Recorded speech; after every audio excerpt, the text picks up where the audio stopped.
Hello everyone, welcome to competition Career Point. Friends, आज मैंने आपके लिए भारत दुर्दशा नाटक का सारांश लाया हूँ। इस सारांश को शुरू से अंत तक देखिएगा। अगर ये सेशन अच्छा लगे तो लाइक ज़रूर कीजिएगा और साथ में अपना फीडबैक ज़रूर दीजिएगा। चलिए सेशन को स्टार्ट करते हैं। मैं बताना चाहूँगा, भारत दुर्दशा नाटक में कुल 6 अंक हैं। उसमें से पहला अंक पहले देखते हैं।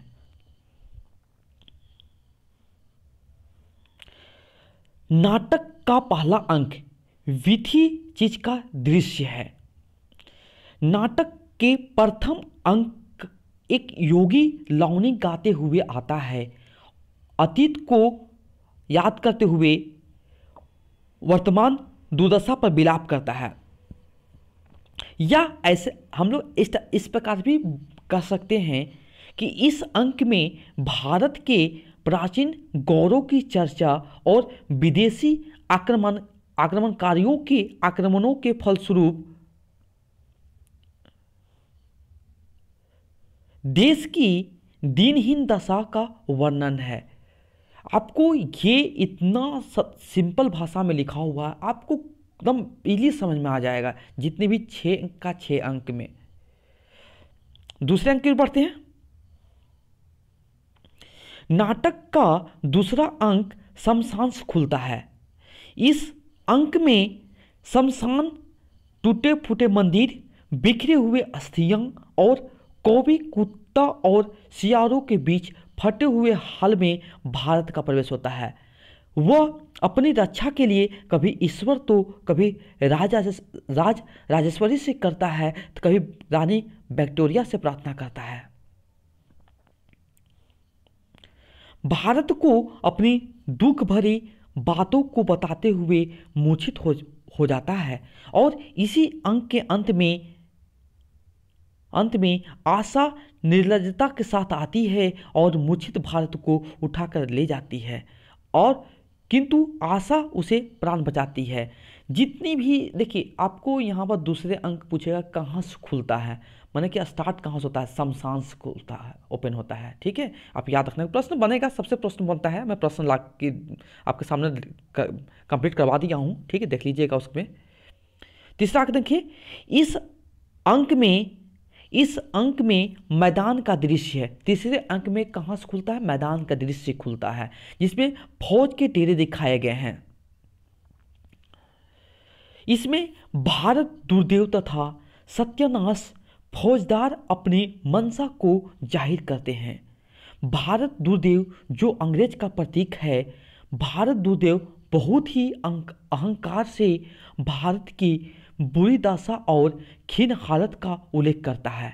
उसके बाद भारत दुर्देव देश के सैनिक या फौजदार सत्यानाश अपने सामान्य से सैनिकों को नादिर शाह, चंगेज और तैमूर आदि बताते हैं। इनकी वेशभूषा भी अजीब है, आधे मुसलमानी आधे क्रिस्तानी। यह भारत दुर्देव ही भारत दुर्दशा के कारण है। इसमें बताया गया है, इस अंक में फूट, डाह, लोभ, भय, अतिवृष्टि, स्वार्थपरता आदि के सहयोग से अपने सेनापति सत्यानाश की सहायता से भारतीयों के धन, बल और विद्या का विनाश करते हुए दिखाया गया है। भारत के दोषों को भारत दुर्दशा अपने सैनिकों के रूप में वर्णन करता है। आगे बढ़ते हैं, चौथे अंक की ओर बढ़ते हैं।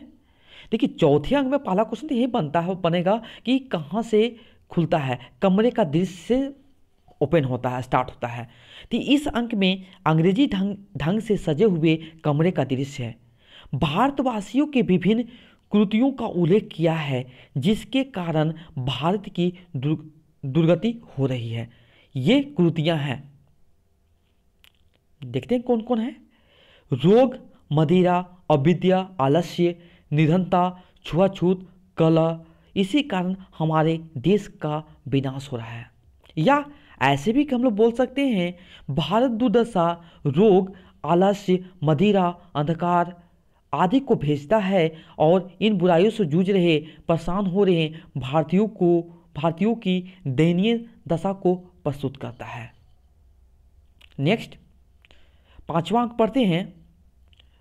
ये किताबखाना में खुलता है। जो 5वां अंक है किताबखाना में खुलता है। इस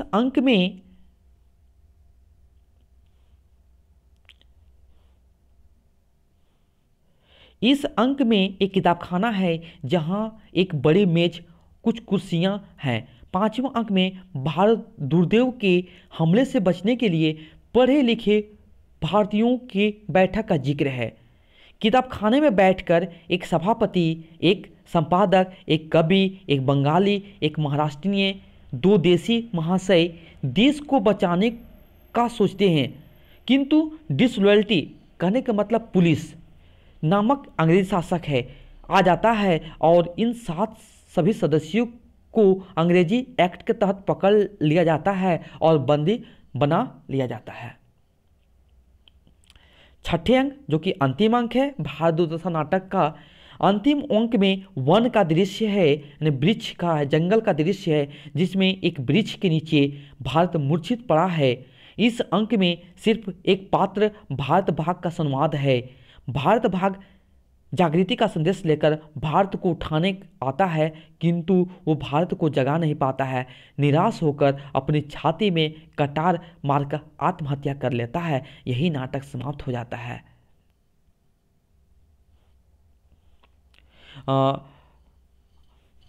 आपको बताना है कि ये जो सारांश कैसा लगा, अपना कमेंट्स जरूर दीजिएगा। Thanks for watching.